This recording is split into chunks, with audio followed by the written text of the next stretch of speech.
We got to get your take on last Saturday's fight, Joseph. Dillian and Alexander Povetkin. What did you make of the whole situation and the fight itself? That situation right there, for me, is that that saying comes in where one punch can change everything. That's exactly what happened. I mean, Dillian Whyte was controlling the fight, and I thought that Povetkin was out. I thought that the next round he's going to come out and Povetkin's going to be taken out of there. He's being knocked down twice, but it just shows that the last thing that sort of leaves you as a heavyweight or as a fighter is your power. And I mean, he pulled that left uppercut out of nowhere. So, and that changed the whole fight. I mean, that ended the fight. How amazing would it be if we ranked the top 8 heavyweights right now and they had a proper tournament over 3 years? That'll be awesome. And like someone really big invested in it, and it was available to the whole world on a YouTube channel. It'd be amazing. You know what? I think it's possible. It's possible. It's possible. Because it sounds crazy. Because it is possible.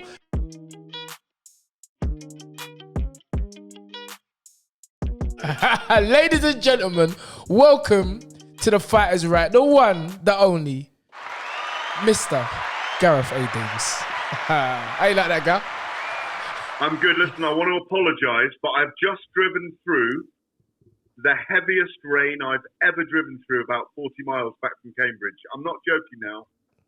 You literally had to go really slowly past every other car because the rain was so heavy. Wow. Unreal. Yeah. Unreal.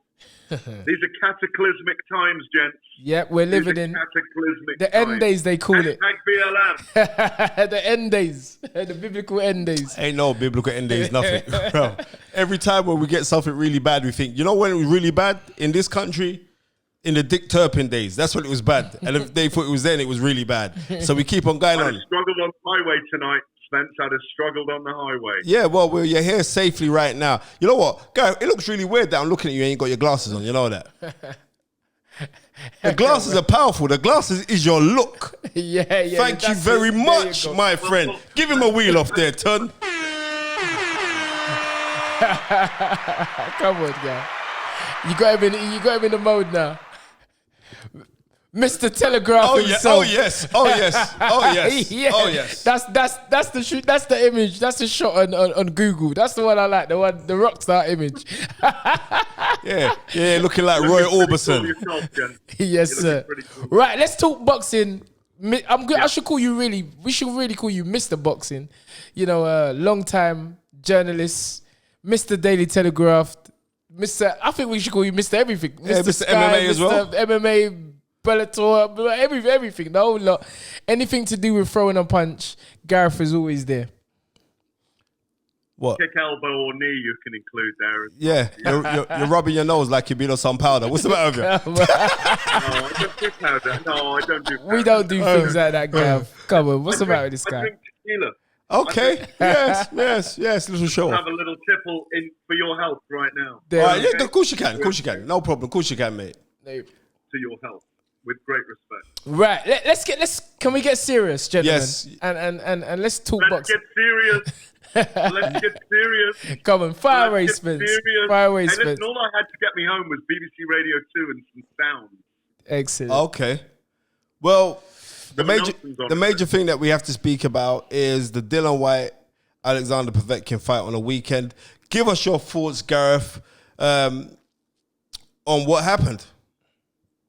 Well, we saw one of the greatest knockouts in heavyweight boxing history. No question, single punch knockouts. Absolutely. No question about it.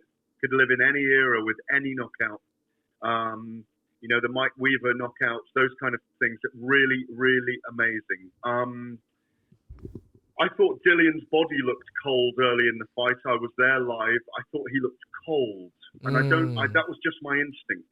I thought he had a great game plan with the jab and the body shots, and I thought he was controlling the fight. He was watching Povetkin's tricks.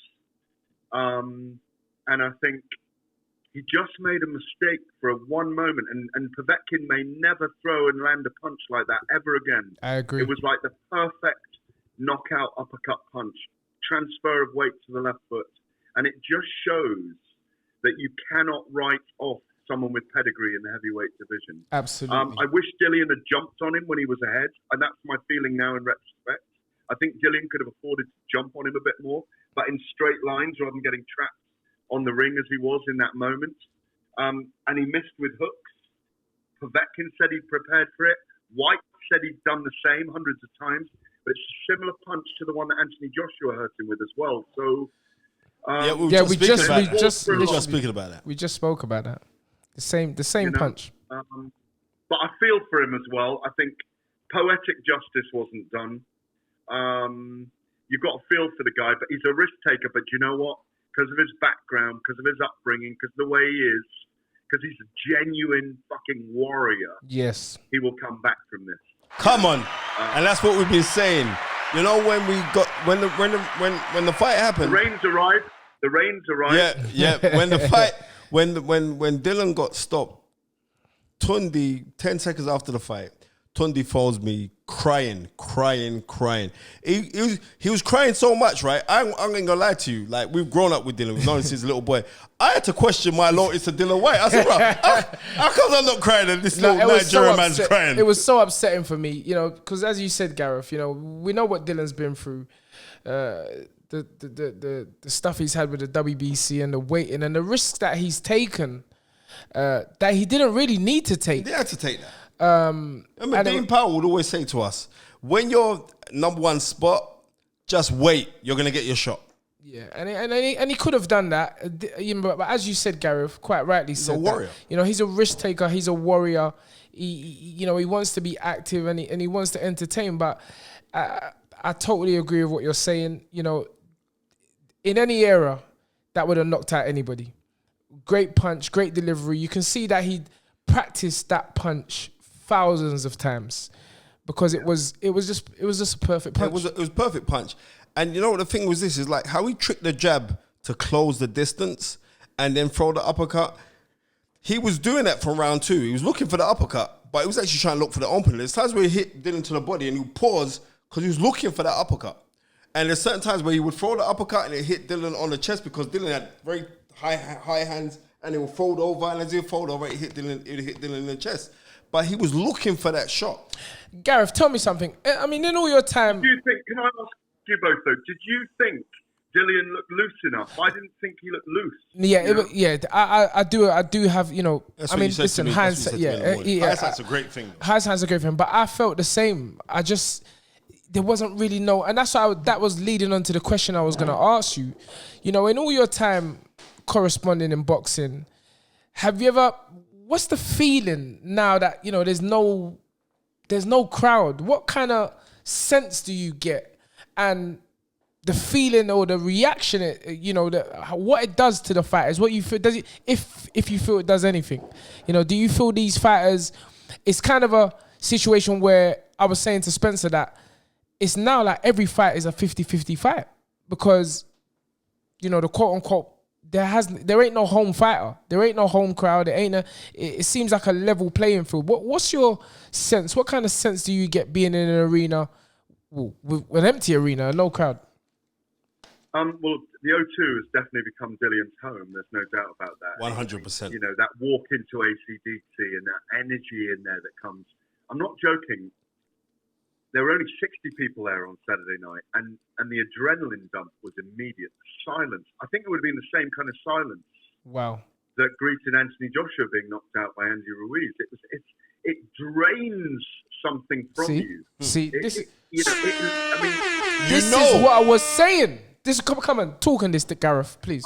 My voice felt. I hadn't been shouting, but I felt hoarse afterwards. It's really weird.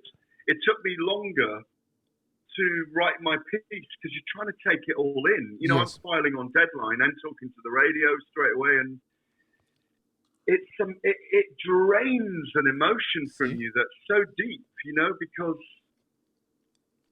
you know this guy's waited 1,000 days as well. There's that personal level to it, you know. Yes. You wonder, and you feel like that. You fucking wonder how he feels. Imagine, you know what I mean? But the only blessing, in a way, is he wasn't beaten up and knocked out. He was just knocked out. Yep. So he didn't see the punch coming. So when he wakes up, he walks straight into Eddie's interview and says, "Get me the rematch, Ed. Get me the rematch." And I like the emotionality of Dillian anyway. I'd like him to be a bit edgier in fight week. I like him when he's fucking moody.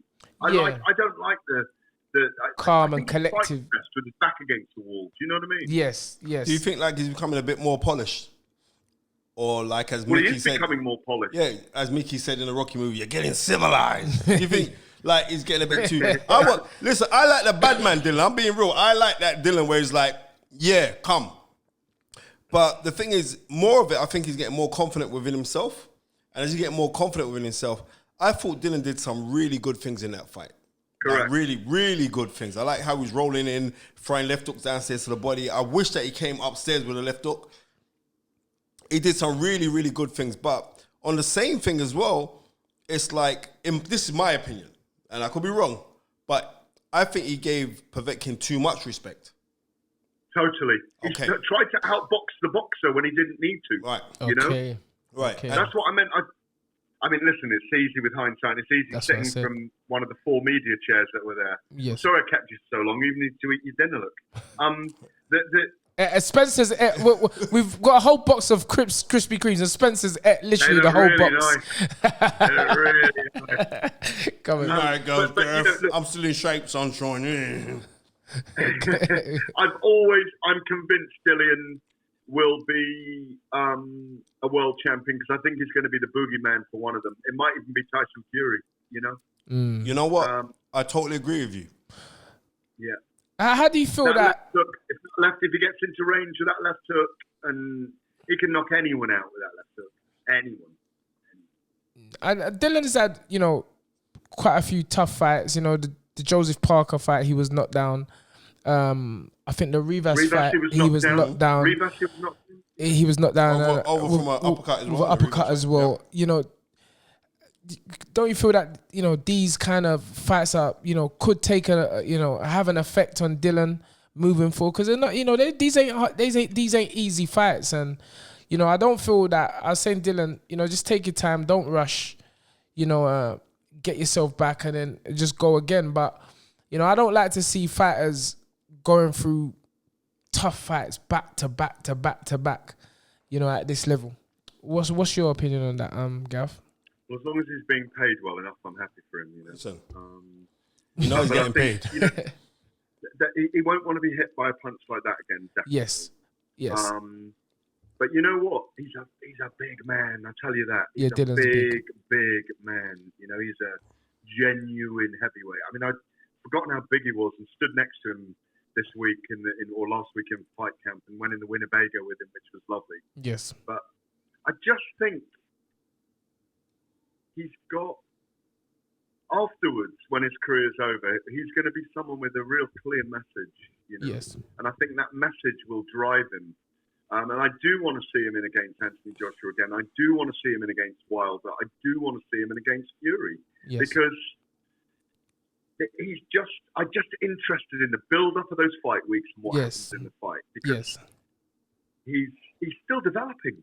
He's still developing. Yes. And, a lot of heavyweights have been good in there. What's he, 33? Yes. Heavyweights have been good from 31 to 35, 36. So, yes. I mean, Povetkin is 40. He's got 3 more years.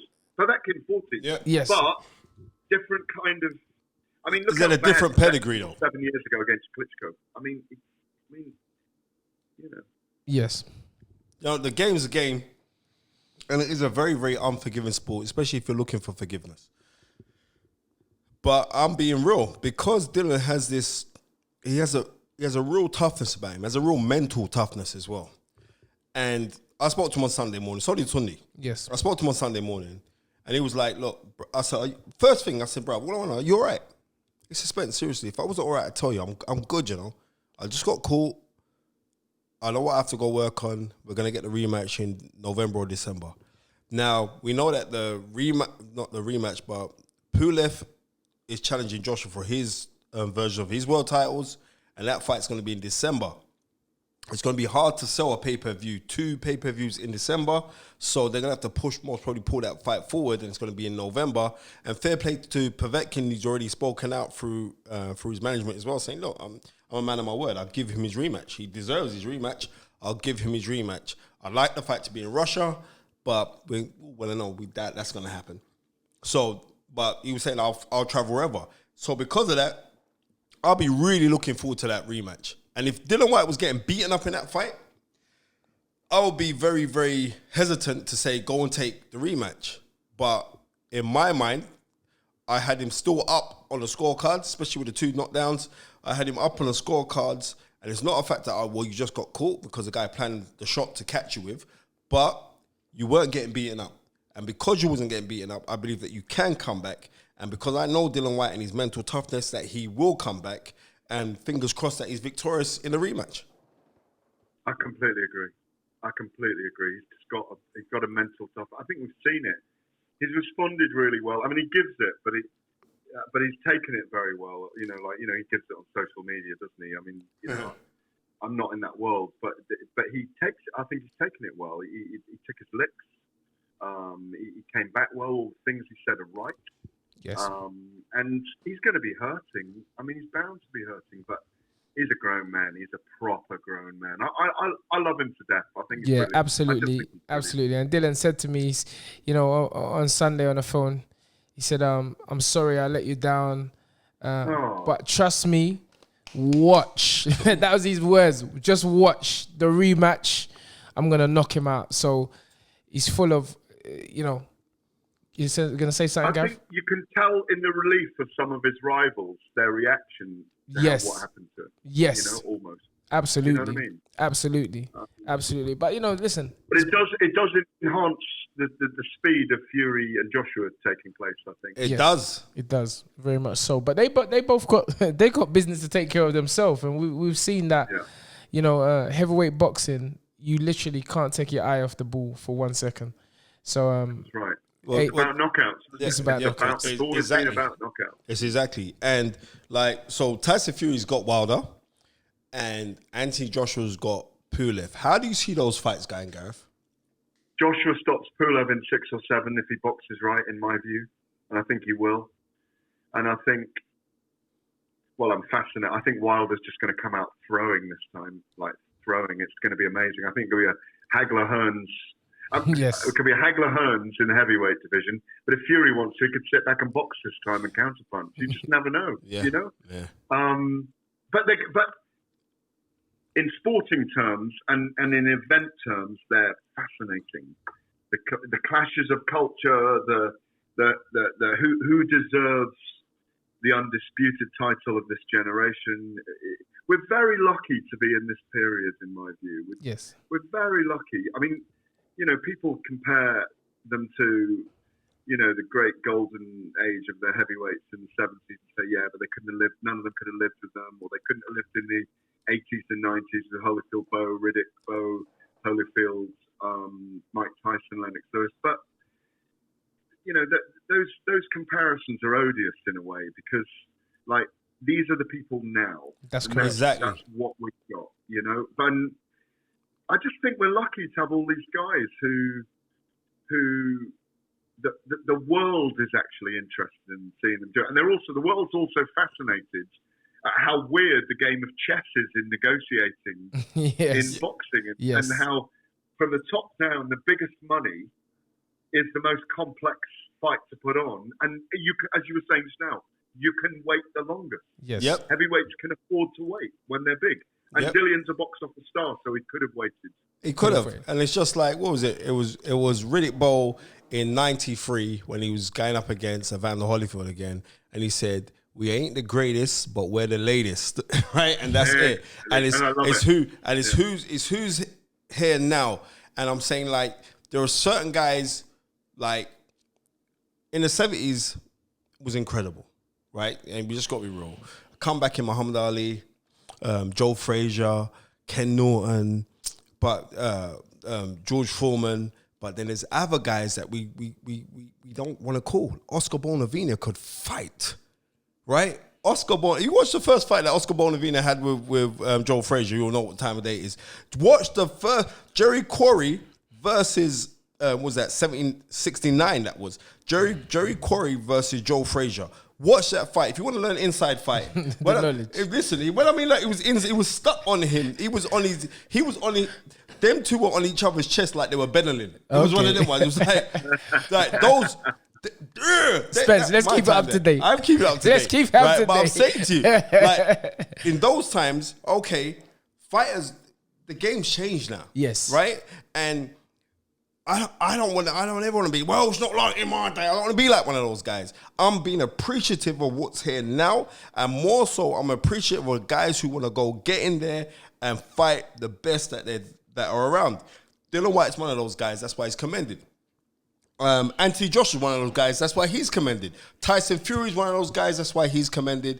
And we've seen this 2 times now that Wilder has gone in with Tyson Fury. So he wants to fight the best as well. He should be commended. So it's a great time for boxing. And I would be remiss if I didn't get your opinion on Frank Warren's young heavyweight, Daniel Dubois. What do you think about him, and what do you see in his future? Well, I mean, obviously he's got Ricardo Schneider's. Are we going out before they fight? I don't know who he is. I don't know, but I know who Daniel is. No, is your podcast going out before they fight? Gal, it's down to you. They're fighting on Saturday. They're fighting on Saturday? Yeah, no, they're fighting. Nah. Because you're too special for you to rush. We can't rush you. We don't want to rush that. It'll be after. We can't rush you, Gary. But you know, Daniel's Friday special. Friday Fight Pass podcast special. Yeah, you know what? Gary, you got to put it out early now, man. So that's it. Gary, go. Yeah. Let's have it. I'm very interested in hearing your opinion on Daniel. Obviously, the fight and what you feel his future holds. Well, we know the record of Ricardo Schneider's is the Dutch heavyweight champion. He's got 8 knockouts and 13 wins and 1 loss. I think I'd prefer him fight Eric Pfeiffer. Yes. I think that would have been a genuine test. Great amateur pedigree. Watched him at the Olympics. Big, rough, tough guy. Really good fighter, I think. I heard he was a good. I heard that would have been a fight. I did hear that. Yeah, I want to see someone counter Daniel when he falls in, you know, because he does fall in sometimes, or when he throws a huge right. Yes.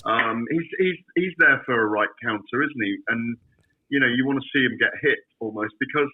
Maybe Joe Joyce is the person to do it. Yeah, he could well be.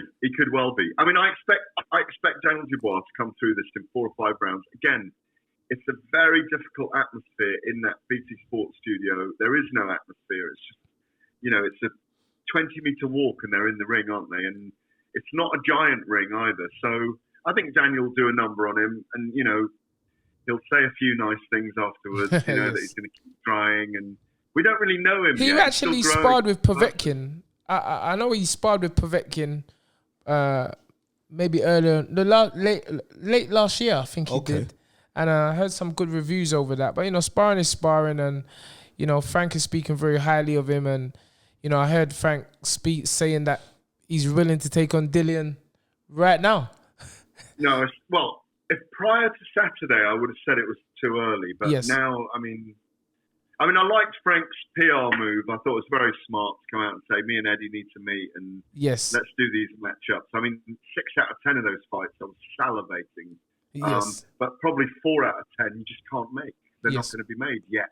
Yes. But I think Daniel Dubois is, well, the whole Dubois package of Caroline Prince, the younger brother. Yep, a lot of people don't know Daniel, about it. And Dad Stan. It's just all a great story. The whole family can fight. There's even a younger one than that. And you know, Stan's like the sergeant major, isn't he? Trust me. They are on the leash. Do you know what I mean? They can't go nowhere. And credit to him for that. Credit to him. Yeah. I sat down with Stan, the little one, Prince, who's already 6'1", 15. Yep. You know? Caroline and Daniel one day in their local leisure centre, they were about to do a strength and conditioning class with this wrestling guy. Yes. And they're just like, they're so chill with the world. Yeah, because they were born to be fighters, nothing else. Yeah. You know, I remember. But the dedication of Stan, though, is incredible. Absolutely. Like, he's from my area. I've watched Dan and known Dan for Stan for a long time, and he told everybody. When Daniel was a little bit, he said, my son will be heavyweight champion of the world. So he's definitely, you know, he's got this thought in his mind, and he's had it in his mind for a long time, and yeah, it's going to be an exciting journey. But I think Daniel could have been a javelin thrower in the Olympics. He Absolutely. could have been a fast bowler for England if he got into that. a number 8 for England rugby if he'd got into that. They've got, and Caroline is so nimble when she's very nimble. Nimble is the word. Yeah, she's beautiful. She's southpaw. She's southpaw. Yeah, I think she's southpaw. Yeah, she almost moves like a Mayweather. You know. Yes. I've heard. She's got skills, man. She's got skills. So unbeaten. She's unbeaten as an amateur. Yeah. Their skills will pay the family bills for a long time. Sorry, someone else is trying to jump on our thing, Absolutely. Who's that? Gary. Someone is trying to jump on the room. I think it's Parker, Joseph Parker. Oh my goodness. We got Joseph Parker in the building as well, ladies and gentlemen. It's too much powers. It's too much powers. You know what, bruv? Good morning. Yeah, can you send me some Mario Lego, please? Because I've got 3 kids. Send me your address. I'm gonna send it to you. You think I'm joking, right? But them blinking Lego pieces. Have you ever stepped on the Lego pieces, Gareth? Have you ever stepped on a Lego piece when you're walking around, bruv? You want to go kill someone? Not for about 45 years. Stop showing off, Gareth, that you look young. You know what I mean? You got. My kids are 30 and 28, so that happened a long time ago. Yeah, but Gareth, you still look young, brother. You're following Tunde. Did you use cocoa butter? Cocoa butter. Yeah. Now all I've got to say is I've got chills. They're multiplying. That's it. Yeah. We're just. Hey, how good are his videos in lockdown? Oh my God! I'm telling you, kept us entertained for 5 weeks. Listen. I'm glad that you were entertained. I mean, there was nothing else to do, really. All I had was time on my hands. I had training, I had the kids, and then looking for something else to do. So we had a lot of fun. It was good, and the positive thing about it was that it gave a lot of people positivity and smiles and laughs, and that's all we could ask for. We got to get your take on last Saturday's fight, Joseph. Dillian and Alexander Povetkin. What did you make of the whole situation and the fight itself? That situation right there for me is that that saying comes in where one punch can change everything. That's exactly what happened. I mean, Dillian Whyte was controlling the fight, and I thought that Povetkin was out. I thought that the next round he's going to come out and Povetkin's going to be taken out of there. He's going to be knocked down twice, but it just shows that the last thing that sort of leaves you as a heavyweight or as a fighter is your power. And I mean, he pulled that left uppercut out of nowhere. So, and that changed the whole fight. I mean, that ended the fight. Yes. Right. What do you think Dillian should do now?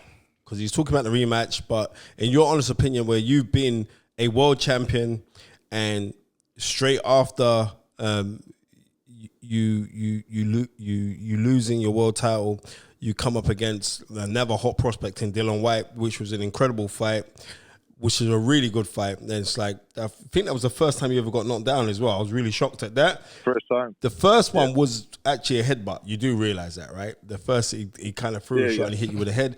But the second time when you went over, there was a legitimate left hook. But you had Dillian going in the last round. Right? Is that why you're calling for a rematch, or you have been calling for this rematch? Oh, I've been calling for a rematch just because I know what I can do in the fight. I mean, it was. Listen, I said it many times that he was a better man on that day, but I know what I can do, and I know that I can do. It's frozen. I can perform better. Okay. Sorry. Yeah, don't worry, man. It's I think what Dillian should do. I mean, he's a proud man, and he backs himself. And there wasn't a lot that he could have done better in the first fight. I mean, he was controlling the fight and actually leading. So I think he's just being caught with that one punch. He just. Pardon? Sorry. Do you think Dillian will be a world champion one day?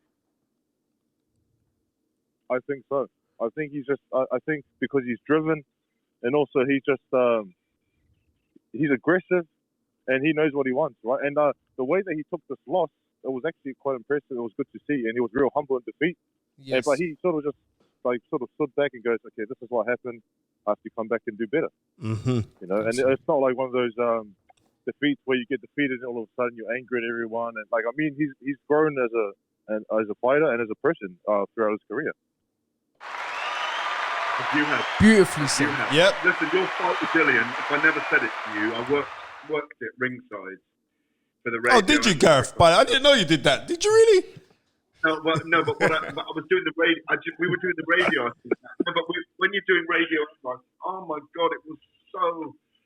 It's one of my favorite fights. It was a very exhilarating fight.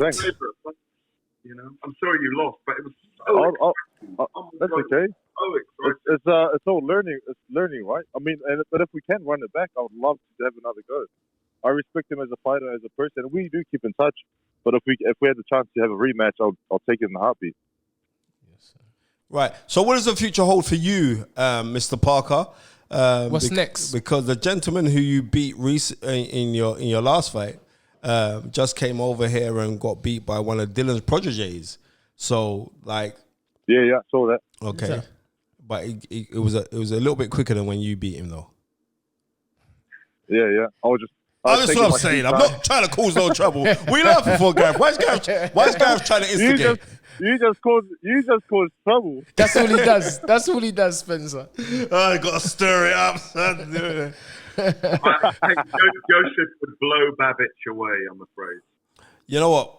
No, Babic is good. I like his style. Nice and aggressive when it comes to sport. I don't know how long he can be aggressive for, though. Cruiserweight. How long can he keep up that aggression? I mean, he's still learning, and he did knock him out faster than I did, and good on him. And I texted him as well after the fight. It's a good fight. He did awesome, and there's a respect between us both. Yeah, I ain't gonna lie. I'm impressed by just the fact of Babbage's demeanor. Like he just wants to come and fight, and like he was telling, look, shut your mouth. You know, it's like, shut up, I'm gonna come and kill you. I was like, yeah, man, I like this, bruv. I like this. But you know what? Heavyweight boxing is heavyweight boxing. There's so many guys in the mix now. So like, for you to get back in the picture now, what are the fights that you want? Yeah, I mean, me and Tunde Ajayi on the Fighters Right been talking about it. So what fights would you want right now? Right now. Right now, I want, because Gareth got the hookup. Or Povetkin or White. I want any of those guys or anyone in the top 5 or 10. I mean, I don't care who it is. I just that's the fastest way to get to the top is fighting the best in the world, and I want to fight the best, and I've been vocal about it.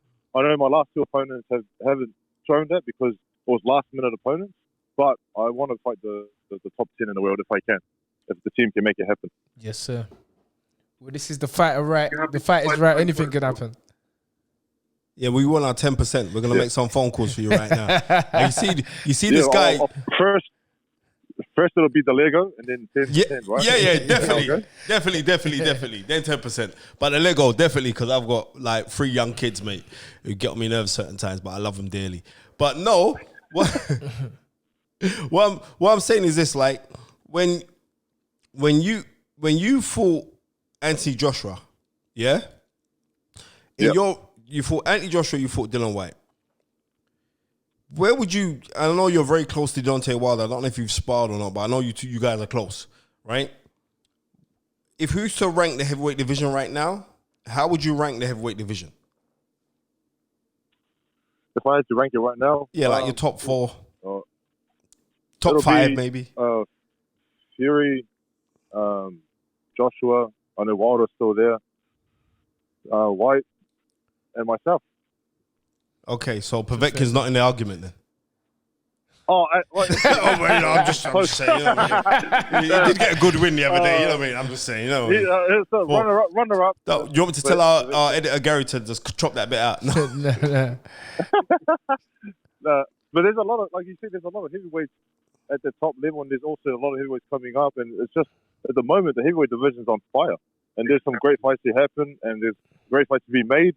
And I want to be involved in the biggest fights there are. We're fortunate. We were saying it before you came on. We're very fortunate to have this era.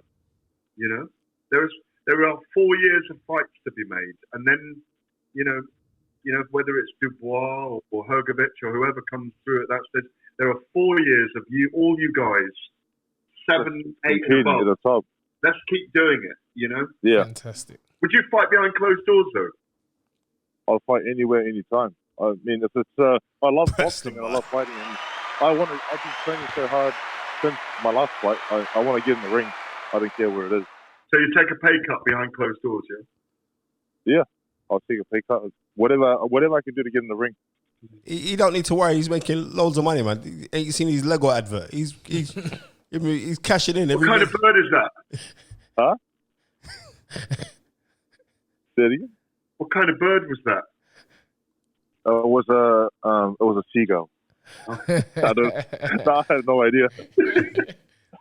I think you. Do you want to get rid of me so you can talk to Joe? No. Listen, Gareth, don't disrespect me. You know, Gareth, mate. Yeah, you know how long I've known Gareth? I've known Gareth for a very, very long time. I remember me and Gareth. 25 years. Yeah, it's about that. Yeah, I remember being. I remember being in Vegas. It was. Oh no! Don't April. do that one. No, it was. I'm gonna expose you for that. It was April 2008. Joe Kawasaki versus Bernard Hopkins, and I remember my card wasn't working in America.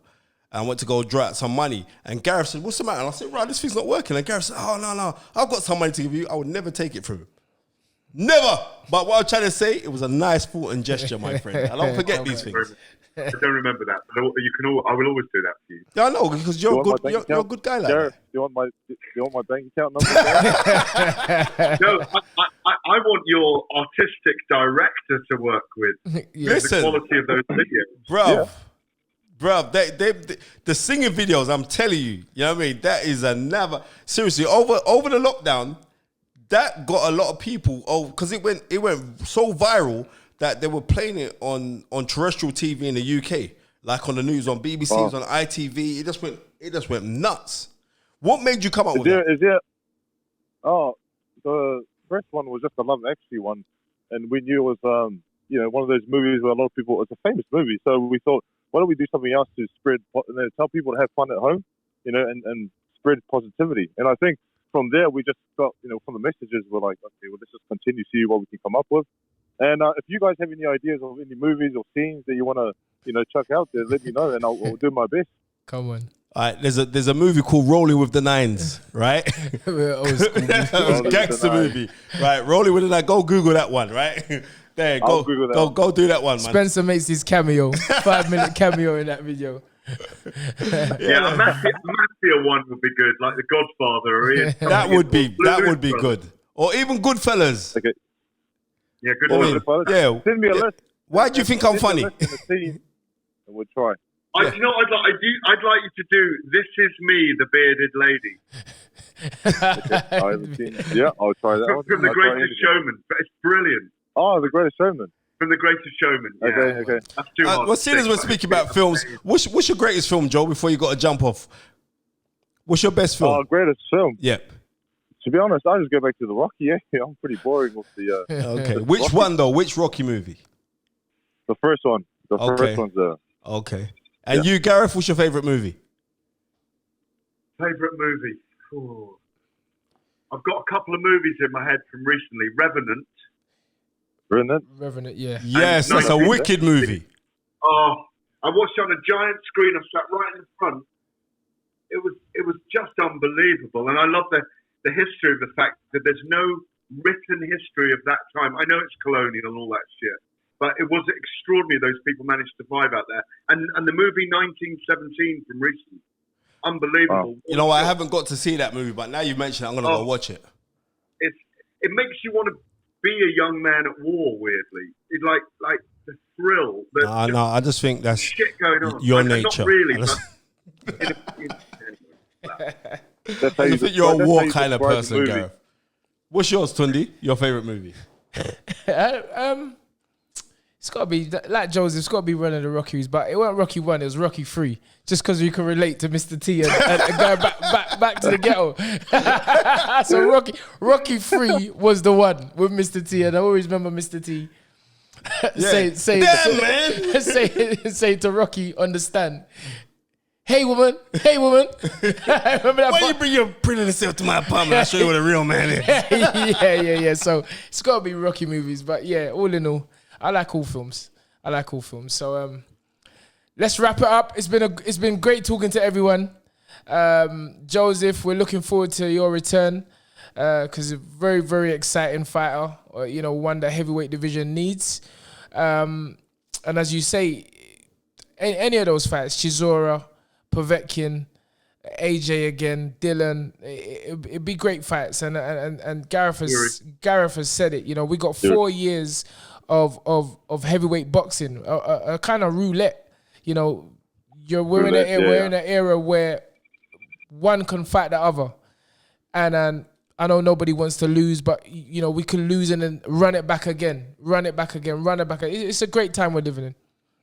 How amazing would it be if we ranked the top 8 heavyweights right now and they had a proper tournament over 3 years? Oh, that's it. That'll be awesome. And like someone really big invested in it, and it was available to the whole world on a YouTube channel. It'd be amazing. You know what? I think it's possible. It's possible. It's possible. Because it sounds crazy. Because it is possible. When you go back to like 1986 when the HBO did that tournament, and I remember like Frank Bruno, Don King put it all together. Him and Butch Lewis and Frank Bruno Witherspoon was like second doors of one of the fights after what was it, 21st of September. I'm nuts like that. 21st September 1986 when Larry Holmes loses to Michael Spinks the first fight because he equaled Rocky Marciano's record, but he didn't surpass it. And at that time there, that was like they didn't think it was going to happen, and it happened. They did it, and then this young kid from Brownsville, New York, came out of the blue, no one didn't know he was, and then he comes out, and it's Mike Tyson, he just destroys everyone to become the undisputed champion. It's so possible that this could happen right now. But the difference is, the networks and the money and because then it was like, one network in HBO, which was the biggest, said, right, we're pumping this money in and everyone went crazy. Yep, it could happen. But you know what? It is possible. It can happen because there's a lot of money. You know what? It wouldn't surprise me if China put out money for something like this. Now you put that out there, Gareth. You got to write something for the Telegraph on this and mention a fighter's right with Joseph Parker, Tunde Ajayi, and Gary Blake. 100%. That's right. Listen. If they can pay Canelo, DAZN can pay Canelo. Thank you very much. Listen, for 10 fights. If Mayweather against Pacquiao can generate $700 million US, if Floyd Mayweather against Conor McGregor can generate $600 million, how can 12 heavyweight fights or whatever it would be, or 9 heavyweight fights between the top 8 in the world? How could that not generate $1 million? Exactly. You know what I mean? Exactly. Right. Exactly. Let's do it. Yeah, let's do it. I am with you guys 100%. Yes, sir. Right. I'm getting on the phone to some people right now. You know I got my links. Right? Let's do it. Let's do it, bro. Ladies and gentlemen, it's been an honor and a pleasure having the one, the only, Gareth A Davies, joined by the man himself, Mr. Lego, Joseph Parker. Thank you, guys. Thank you very much, sir. Remember to like, comment, and subscribe to the Stamina for Sale YouTube channel.